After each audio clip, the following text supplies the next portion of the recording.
Hospital चली जा चुकी है। पिता की धड़कनें, माँ की सांसें एक ही दुआएं करती हैं कि बच्चा सही सलामत ढंग से हो जाए।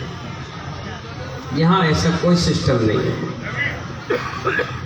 क्यों? क्योंकि हमारे साथ कर्म लगे हुए हैं। जो तीर्थंकर हैं उनके तो कर्म अपने आप क्षरण हो रहे हैं। ये सोचिए, उनके शरीर को देखने मात्र से। सचिंद्राणी कहाँ है? चश्मा उतार लो, स्वर्ग में सब चश्मा नहीं होता। हाँ, इधर आ जाओ आगे। जो ये आरती देवी है, जो सचिंद्राणी का किरदार निभा रही है, मालूम है आपको? जो इस सौदरबिंद है, खड़े हो जाइए। ये ऐसे खड़े रह जाएंगे और इनके सामने 40 स्त्री पर्याय चलेगा। इतना जबरदस्त गुण उस स्त्री पर्याय का रहता है जो पहली बार तीर्थंकर को अपने हाथ में लेकर अपनी निगाहों से एक बार देख लेती है। इसीलिए हमारे जैन दर्शन में कहा पहले उठिए और देव दर्शन करके आए। इसीलिए कहा गया ये महिला इसी पर्याय के लिए धन हो जाती है जब अभी दृश्य होगा। सौदरबिंद कहेगा जाओ सचिंद्राणी, मैं प्रसूति गृह में नहीं जा सकता, तुम जाओ और तीर्थंकर बालक को लेकर आओ, मैं बहुत आकुल व्याकुल हूं उसे देखने के लिए। कहती ठीक है, यूं गई और यूं आई। और ये अंतर्मूल की क्रिया, ये तो 2 घंटे 4 घंटे पंडित जी बोल रहे, संगीतकार बोल रहा, चक्रेश बोल रहा, इतना काम हुआ होता ही नहीं है। चट मंगनी पड़ गया, चुटकियों में काम होता है। तीर्थंकर बालक को लेकर आती है और देखती है, देखने मात्र से मानवा स्त्री पर्याय का छेद करता है। कितना गजब का! जिस स्त्री पर्याय के लिए तुम रो रही हो, बिलख रही हो, 5 दिन मंदिर नहीं जा पाती, कोई भी काम हो स्त्रियों को मना कर दिया जाता है, लेकिन इस जगह उन महिलाओं को आगे कर दिया जाता है। महिला मंगल है, सबसे पहले वो लेकर आती है। मालूम है सौदरबिंद गिड़गिड़ाता है, कहता है, मिन्नतें करता है, मुझे दो। तो कहते नहीं, मैं नहीं दूंगा। तो कहता है सिंहासन ले लो, मुकुट ले लो, पैसा ले लो, दौलत ले लो, मोबाइल ले लो। आज के युग होता तो ऐसे ही होता। तो नहीं, फैक्ट्री ले लो, मकान ले लो, महल ले लो, सारी चीजें निछावर करना चाहता है। जैसी तीर्थंकर बालक को लेता है ना सौदरबिंद, तो इन 2 आंखों से नहीं 1000 नेत्र बना करके देखता है, उसके बाद भी तृप्त नहीं होता। इतना रूपवान शरीर तीर्थंकर भगवान का होता है। पानी की बूंद भी उनके शरीर पर चली जाए तो मोतियों की तरह चमकते रहती है। इतना सुंदर शरीर, क्योंकि जैसे तीर्थंकर जन्म लेंगे ना, उनके साथ 10 अतिशय जुड़ जाएंगे। अतिशय मीन्स चमत्कार। मालूम है महानुभाव कौन कौन से चमत्कार होंगे? एक तो उनका शरीर जैसे जन्म लेंगे, हमें और आपको तो पसीना आ जाता है, उनके शरीर में पसीने की बूंद कभी नहीं निकलेगी। बजाओ ताली। 10 अतिशय। लोग कहते ना क्या चमत्कार होता है? चमत्कार ये होता है, ये नहीं कि तुम आए हो हमने झाड़ा फूकी कर दिया तो हाँ बहुत बढ़िया, ये तो माइंड को डाइवर्ट करने की तरीके हैं। ये अतिशय है कि जिस व्यक्ति ने जन्म लिया और उसके शरीर से एक बूंद भी पसीना नहीं निकला, ये अतिशय है महानुभाव। दूसरा, वो खाएंगे तो सब कुछ, भोजन पानी सब लेंगे, अमृत भी लेंगे, सारी चीज लेंगे, लेकिन लेट और बात नहीं जाएंगे। शरीर में जो जठराग्नि वो ऐसी है कि जो भी चीज वो खाएंगे वो भस्म हो जाएगा। लेट बात का कोई सिस्टम नहीं जब तक उन्हें मोक्ष ना हो जाए। इतना बड़ा अतिशय उनके साथ जुड़ा है। आज कोई बोलता है ना ये बाबा बहुत चमत्कारी है, बोले खाओ और जाओ मत, पियो और मत जाओ, वो तो जाना पड़ेगा। बोले जाना पड़ेगा तो हमारे तीर्थंकर की बराबरी तुम कर नहीं सकते। हमारे तीर्थंकर का ये अतिशय है। तीसरा, उनका रक्त व्हाइट हो जाता है। कैसा रहता है?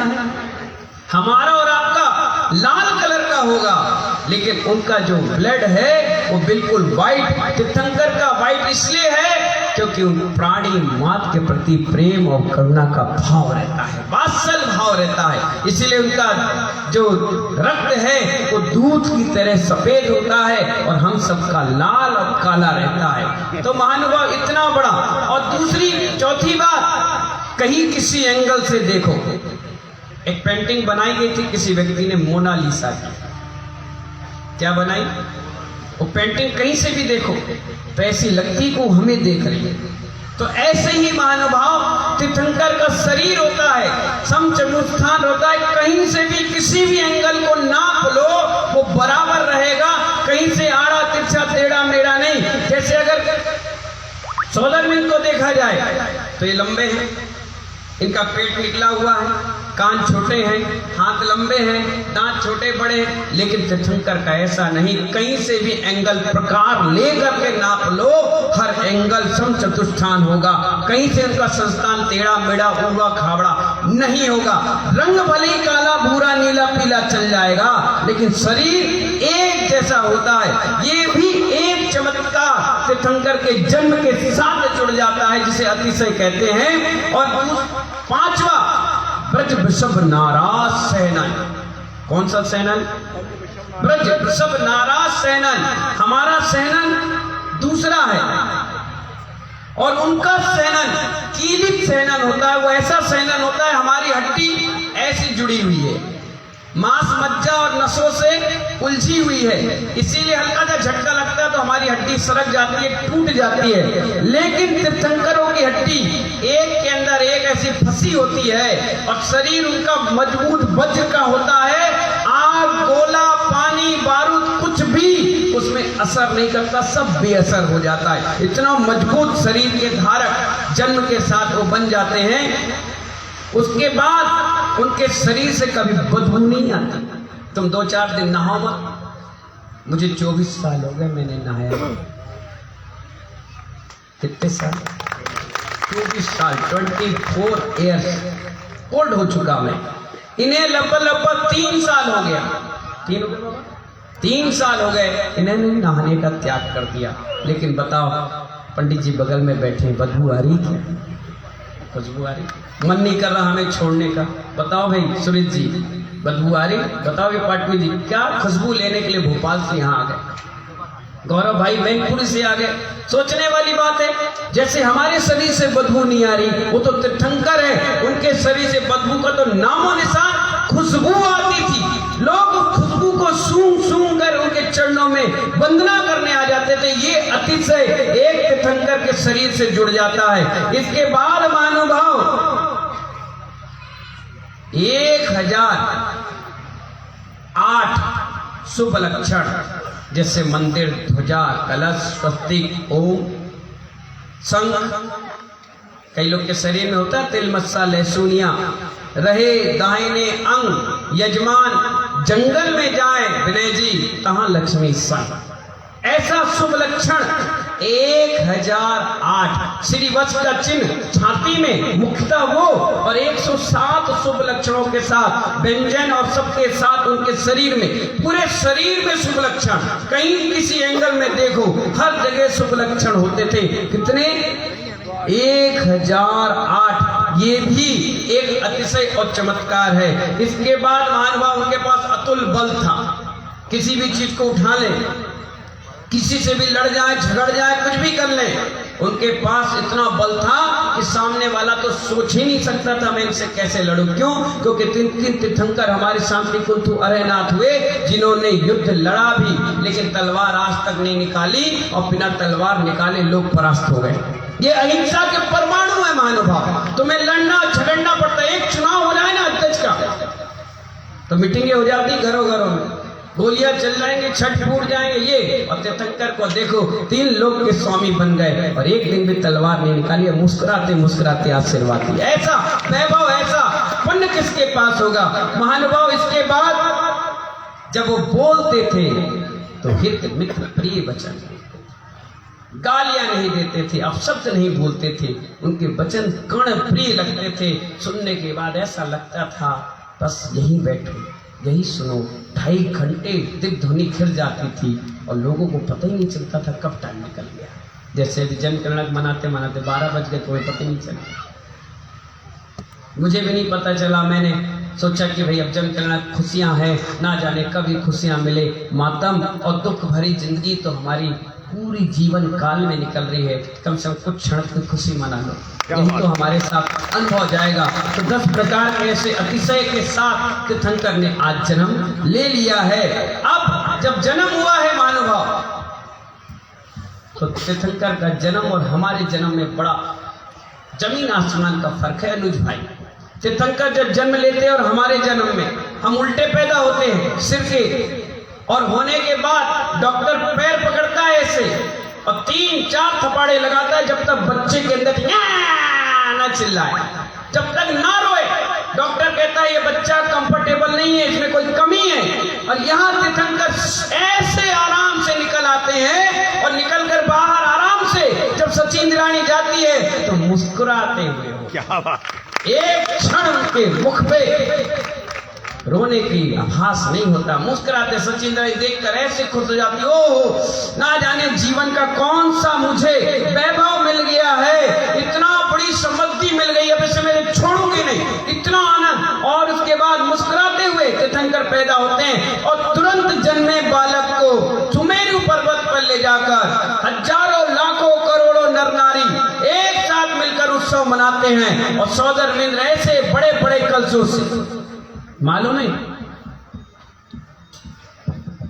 ऐसा कलश लेता है सौदरमिंद्र, एक हाथ, दूसरा हाथ लगाता है और डालना चालू कर देता है। आपको लग रहा होगा ये छोटा सा कलश है, छोटा सा नहीं, 96 किलोमीटर की तो उसकी सिर्फ ये मुंह होती है, गहराई होती है, गहराई, और 72 किलोमीटर की पेट चौड़ाई, अब 12 किलोमीटर का सिर्फ मुंह होता था। अब 12 किलोमीटर यहां से सोचिए कितनी दूरी तक उसका मुंह होगा, कितनी उसकी गहराई होगी, कितनी उसकी चौड़ाई होगी। ऐसा एक कलश अगर डबरा में डाल दिया जाए तो वाकई में डबरा हो जाए। अब आप सोचिए ऐसे 1008 कलश, एक भी कमी नहीं कि ठंडी लग जाएगी, दिक्कत हो जाएगी, जुकाम हो जाएगा। तुम 1 घंटा स्विमिंग पूल में जाते हो तो आके छींकते हो, बुखार हो जाता, दवाइयां खाते हो। सोचो तीर्थंकर का कितना अतुल बल था, 1008 कलश डालने के बाद भी वो टस से मस नहीं हुए और मुस्कुराते हुए नहाते धोते मस्त खेलते कूदते आ गए। फिर तीर्थंकर बालक को सौदरमिंद्र कहता है, सची इंद्राणी अब इसका श्रृंगार करो। वो मालूम है बार बार बार बार बार बार रगड़ रही, सौदरमिंद्र क्या कर रही है, बोल रही है ये पानी की बूंद नहीं मिट रही। बोले नहीं सची, तू बहुत पगली है। क्या पगली हो, क्या कर रही है? तीर्थंकर का शरीर अति रूपवान है, देख माथे पे हाथ रख, नहीं यहाँ रखा, अरे ये गायब हो गई। ये गायब नहीं हुई, तेरे मुकुट की माला की मड़ियां इसके शरीर पे चमचमा रही। अरे मैं पागल हो गई थी, अरे साफ करी, तुरंत उनको श्रृंगार करती है, वस्त्र आभूषण पहनाती है, तैयार करती है, काजल लगाती है सुंदर वस्त्र के साथ, और तीर्थंकर बालक को सौदरमिंद्र को सौंपती है। फिर वही बहुमान और सम्मान के साथ वो लाते हैं और तीर्थंकर बालक की माँ के पास जाकर उसको लिटा देते हैं। और जैसी माँ पिता उठते हैं तो उनसे कहती है कि माँ मुझे क्षमा करना, मेरा ध्येय इनको चोरी करने का नहीं था, मायाचारी करने का नहीं था, हमारा ध्येय इनका जन्म उत्सव मनाने का था। माँ कहती कोई बात नहीं। और ये सारा दृश्य इस पंचणक का सबसे महत्वपूर्ण दृश्य, अंतरंग की विशुद्धि के परिणाम और कर्म निजरा का जबरदस्त उद्घोष है।